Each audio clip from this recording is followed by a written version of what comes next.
Okay, I want you to close your eyes for a second. Seriously, just humor me. I want you to cast your mind back to May 2007.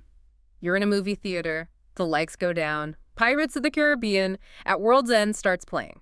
Now, open your eyes. What do you remember? Noise. Just an absolute cacophony of noise. Right. You probably remember a giant whirlpool, the maelstrom. You remember a lady exploding into a million little crabs. Calypso, yeah. Oh, that's a lot. You remember Keith Richards showing up with a guitar, which was just bizarre. It's chaos. It's a summer blockbuster doing what blockbusters do. It is certainly remembered as a spectacle. A loud, messy, maybe even overstuffed, expensive spectacle. But I want to challenge that memory today. I've been rewatching this trilogy, specifically this third one, and I've been reading through this stack of analysis we have here, this report titled The Tragedy of Disenchantment. And I am angry. Oh, I can see that. I am genuinely angry because I think we have been remembering this movie completely wrong for over a decade.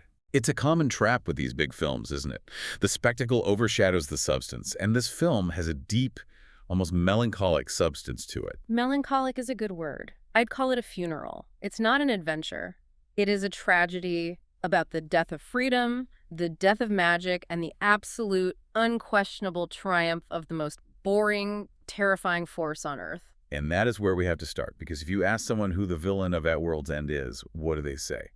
They say Davy Jones. Of course they do. He's got the tentacled beard. He plays that creepy organ. He commands the sea monster. He looks like a nightmare. He's the perfect, mythological bad guy. He's the face on the poster. Exactly.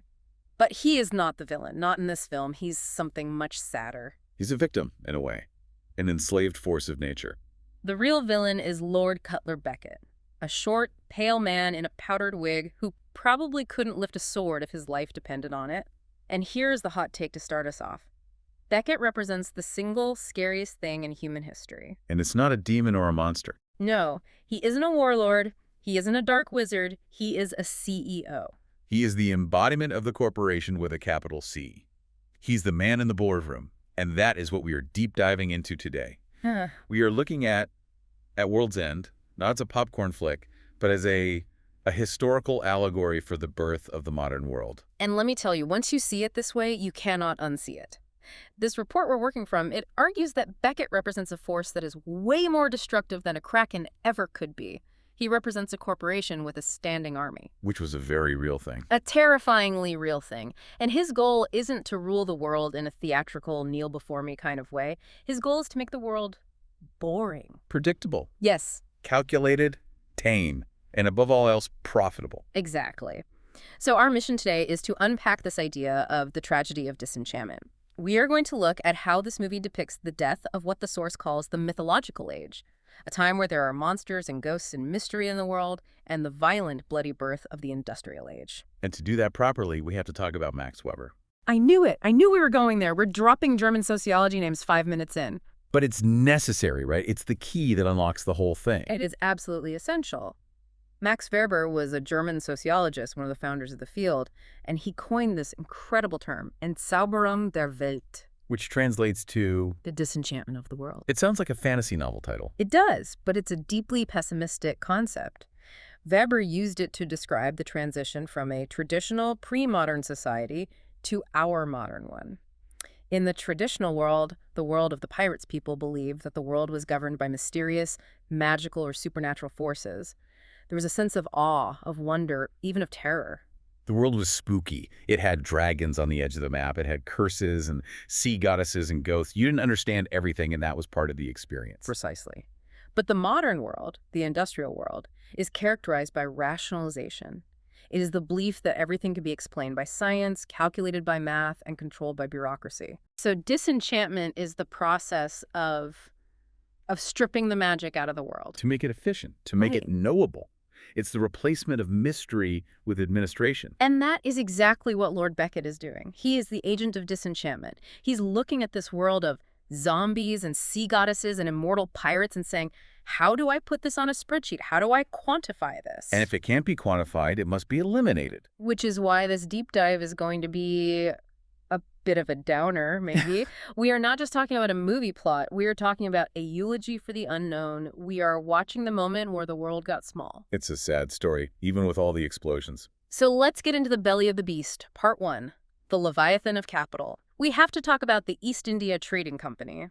In the movie, they are the bad guys with the matching uniforms and the endless supply of ships.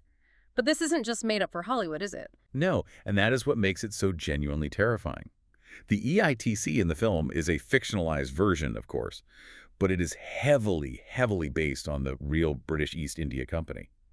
And the reality of that company is, it's mind-boggling. It's hard to even comprehend its scale today. Give us a sense of it. What are we talking about here? Well, by the mid-1700s, the real company accounted for roughly half of the world's trade. Stop. Just stop and think about that for a second. Half of the entire world's trade. That is like if Amazon, Google, Apple, and Microsoft were all one company and then you gave them a private military. A massive private military. That's the other crucial part.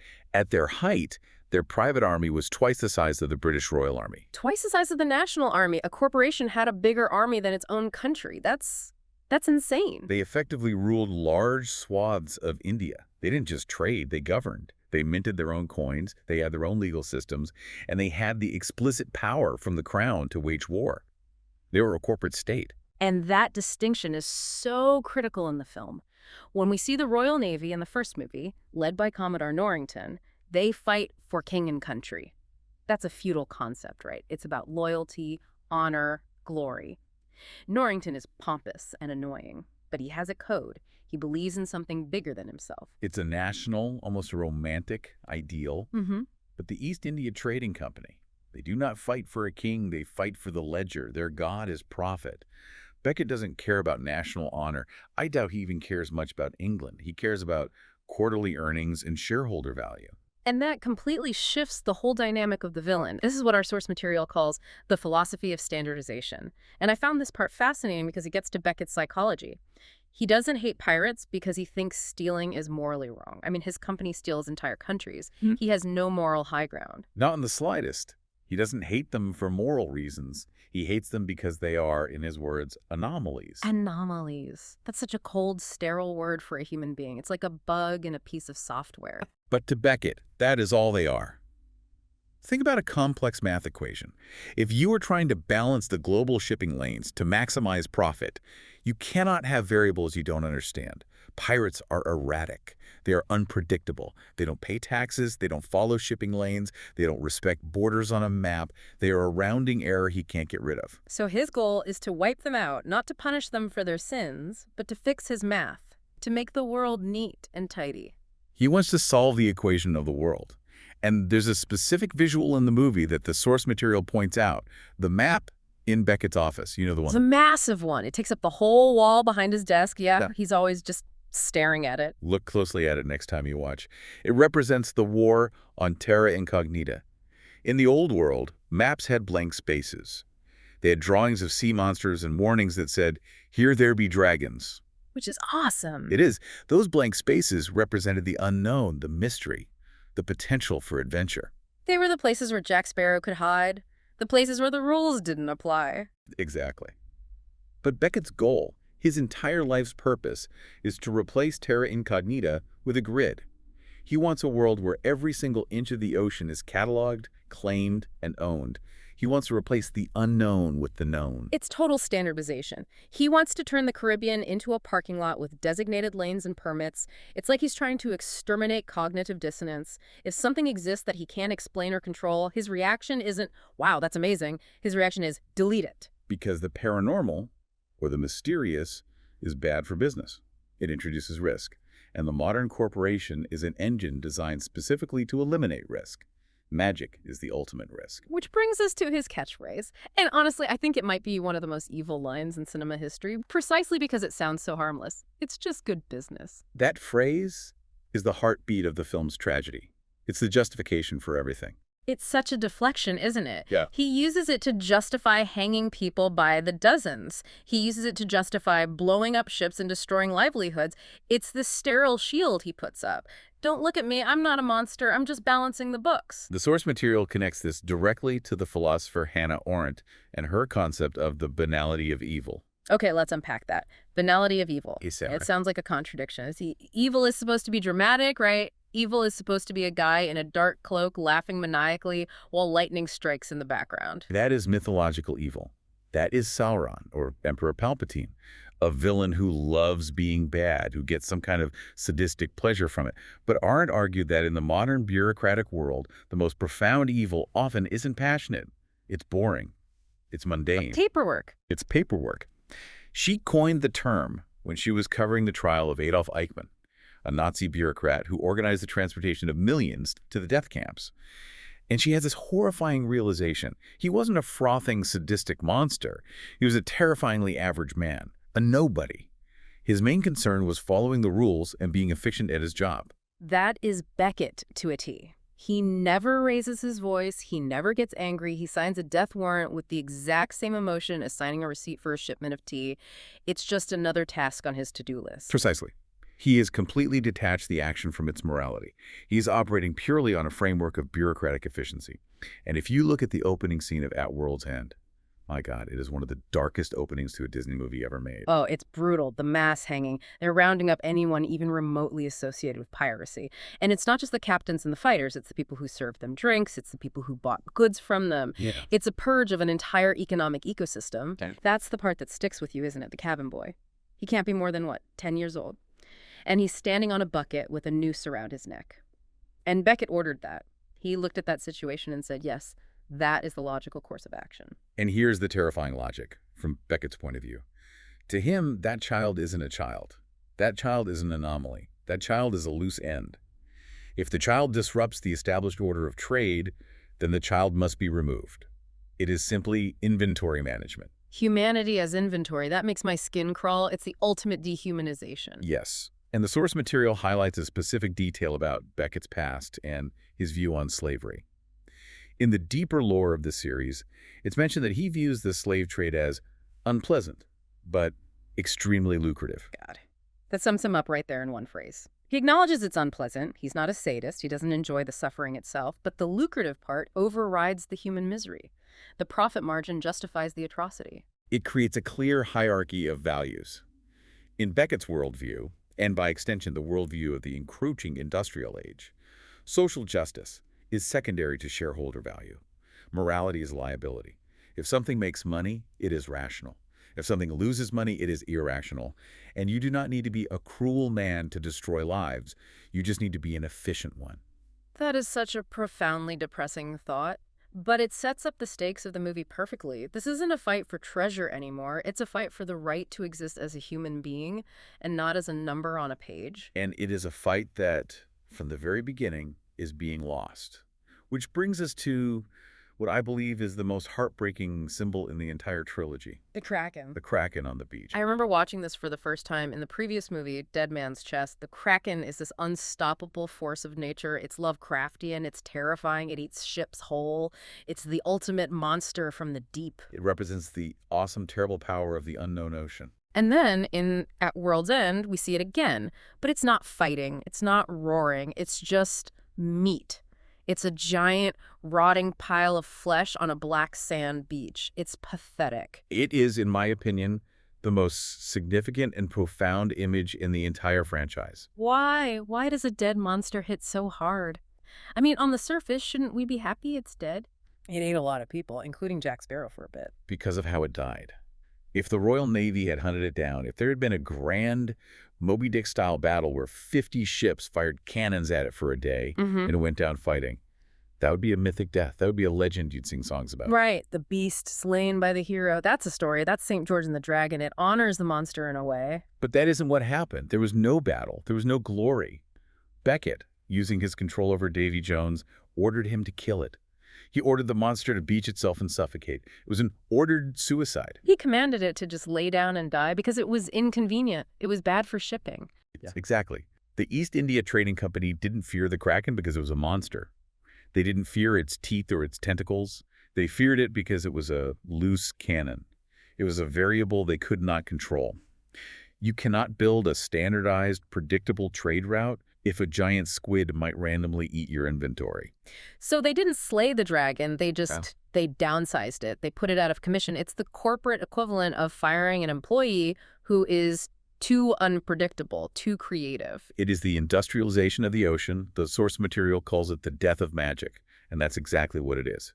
When Jack and Barbosa are standing over that corpse. They aren't just looking at a dead animal. They're looking at the end of their world. They're looking at their own obsolescence. And that line Barbosa says, it's just perfect. He looks at the dead Kraken and says, the world is still the same size, there's just less in it. That line gives me goosebumps every single time.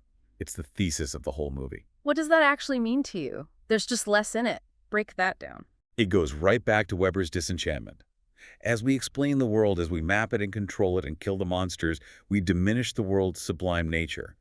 The ocean used to be a place of dread and awe. It was a place where you felt small and insignificant in the face of vast, unknowable power. It was a cathedral. A perfect analogy. But now, with the Kraken dead, the ocean is just water. It's just a highway for commerce. It becomes a place of calculation and utility. We've traded the sublime for the practical. The world is mapped, measured, and tamed. It's the same physical size, but the imaginative space, the space for wonder, has shrunk. It goes from being a cathedral to being a warehouse. Precisely. And the fact that the movie doesn't even show us the death, we just see the aftermath. That is such a brilliant and chilling narrative choice. It mirrors Beckett's attitude completely. The death of a primordial sea god wasn't a climactic event worth showing. It was just an administrative task, a checkbox on a report. Item 4, liquidate sea monster assets. Done. Move on to item 5. It reinforces the throwaway nature of the magical in the face of the industrial. It was just trash to be disposed of. And it's not just the monsters getting killed, it's the gods getting enslaved. Let's talk about Davy Jones. Oh, the tragedy of Davy Jones in this film is immense.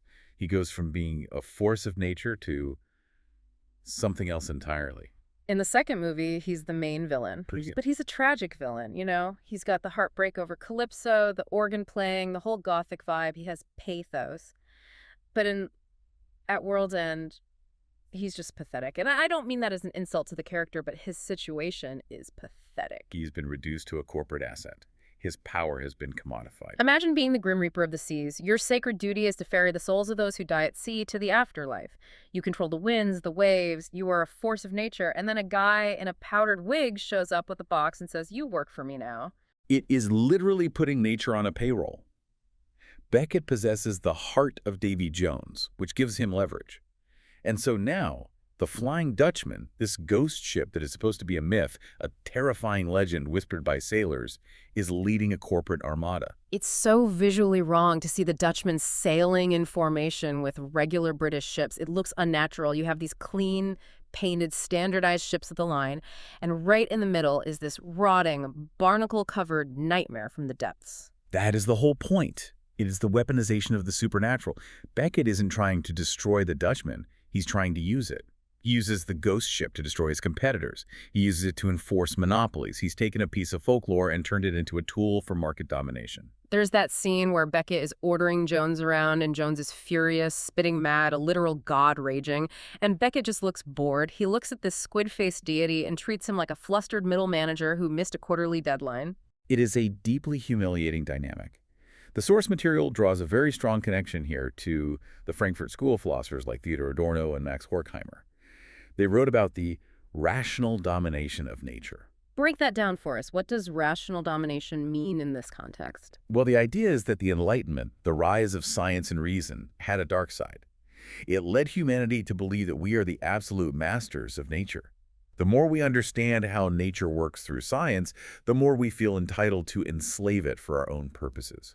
We don't coexist with the ocean anymore. We harness it. We dam rivers, we level mountains. Davy Jones is the ocean personified, and Beckett is the industrialist harnessing him.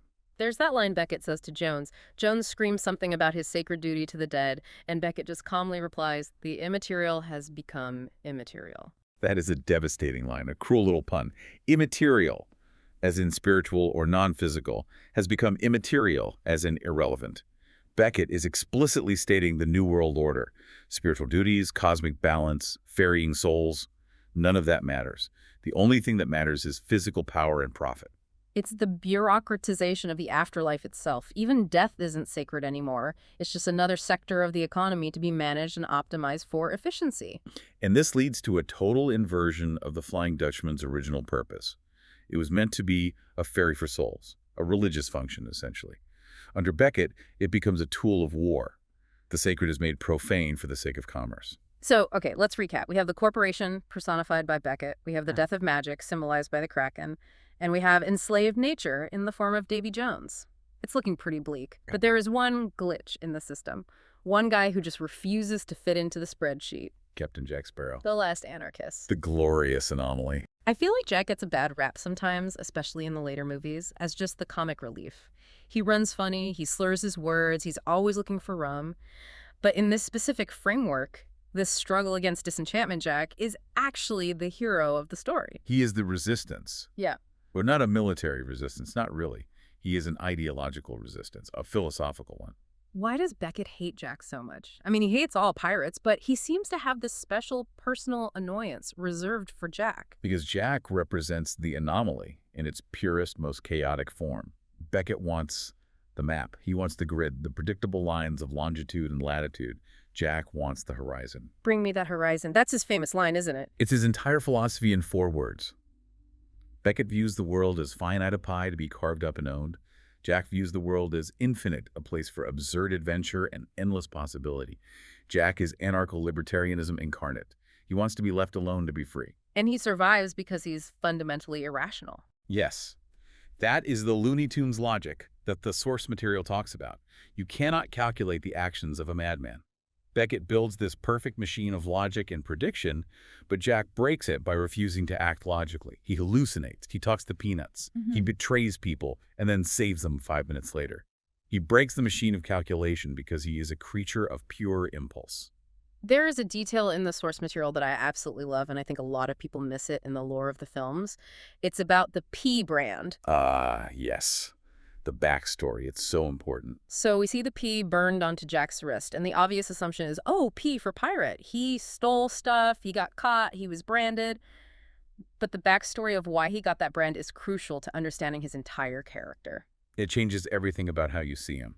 Years before the first movie, Jack was actually working for the East India Trading Company. He was a legitimate captain. He's working for Lord Cutler Beckett. He was a company man. Can you even imagine Jack Sparrow in a corporate uniform filing reports? It's hard to picture.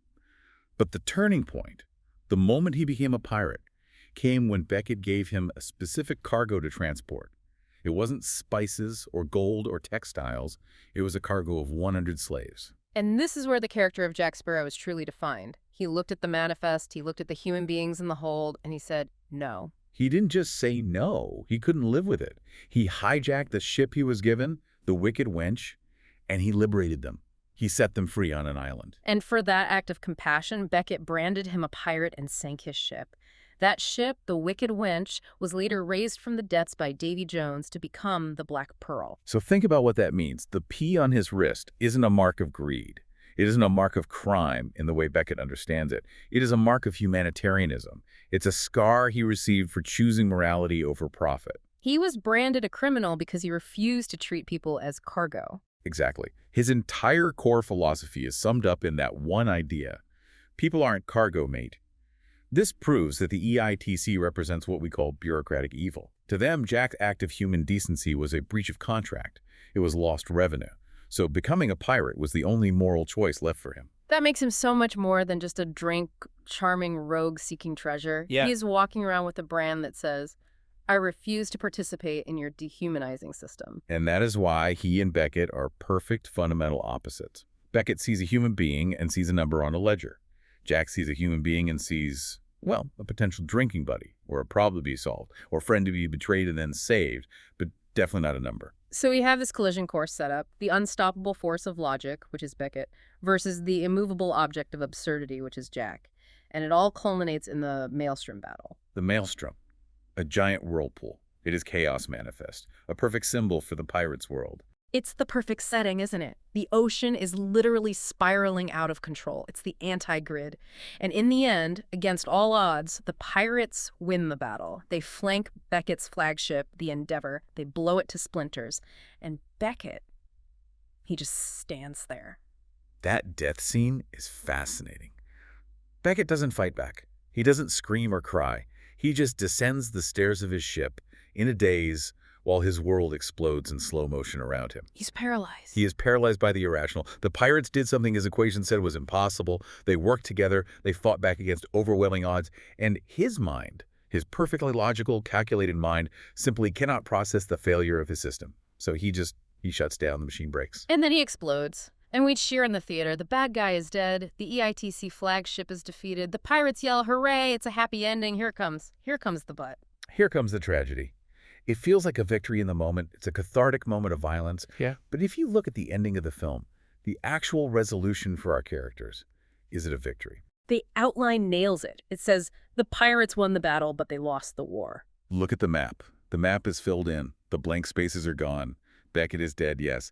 But the idea of Beckett, the East India Trading Company, the Royal Navy, the concept of a standardized, controlled world, that isn't gone. That system won. It's just a stay of execution for the few pirates who survived. Exactly. The era of piracy is over. The mythological age is dead.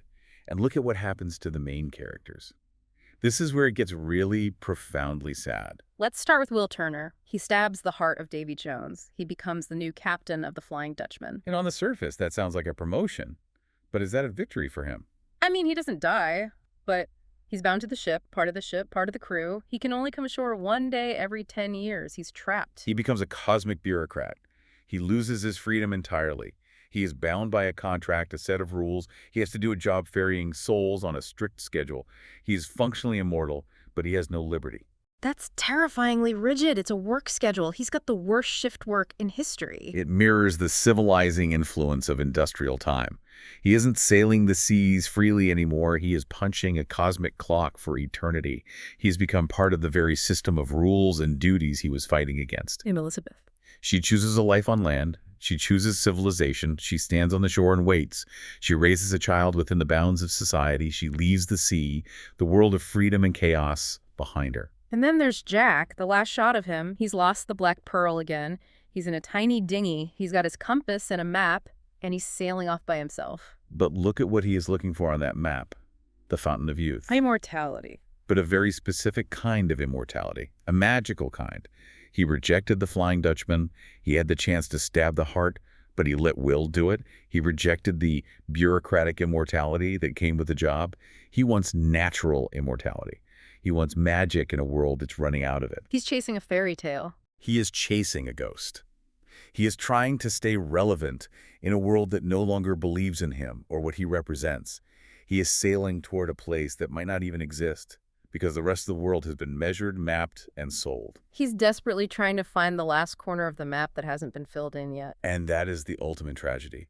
He is a relic, a beautiful, charming, absurd relic in a world that has no more room for them. So when we step back and look at World's End, it's not an action movie. It's a history lesson disguised as one. It is a dark investigative report on transition to global capitalism. It argues that the true horror of the 18th century wasn't the ghosts or the sea monsters. It was the men who didn't believe in them. The men who looked at a ghost and saw a variable. The men who looked at the ocean and saw a shipping lane. The men who saw the world as a warehouse. So let's wrap this up. What is the final depressing verdict here? The verdict is that the magic is gone. The mystery has been solved. The ledger has been balanced. The world has been disenchanted. The pirates had their last hurrah. They blew up the CEO. But the corporation, the system he built, just kept moving. It promoted someone else into his office the next day. The industrialization of the ocean was inevitable. We live in Beckett's world now. It's a world that is, in many ways, safer. We don't have to worry about Krakens pulling our container ships into the abyss. But it's also a world that is less. It's smaller somehow. The world is still the same size, there's just less in it. We have traded awe for comfort, we have traded mystery for measurement. And we've traded Jack Sparrow for a shipping container. And that just infuriates me. Like a sobering thought, a profound loss. It really is. So here's my challenge to you, the listener. The next time you watch Pirates of the Caribbean, at World's End, and honestly, she should go watch it tonight. Don't watch it as a popcorn flick. Watch it as a funeral for an age. Watch the scene with the Kraken on the beach. Look at the cold, bored expression on Beckett's face. And ask yourself, what did we lose when we filled in the map? What price did we pay for this orderly, predictable world? And maybe, just maybe, pour a little rum out for the age of magic. Because it's not coming back. Welcome to the modern world. Thanks for diving deep with us. We'll catch you on the next one.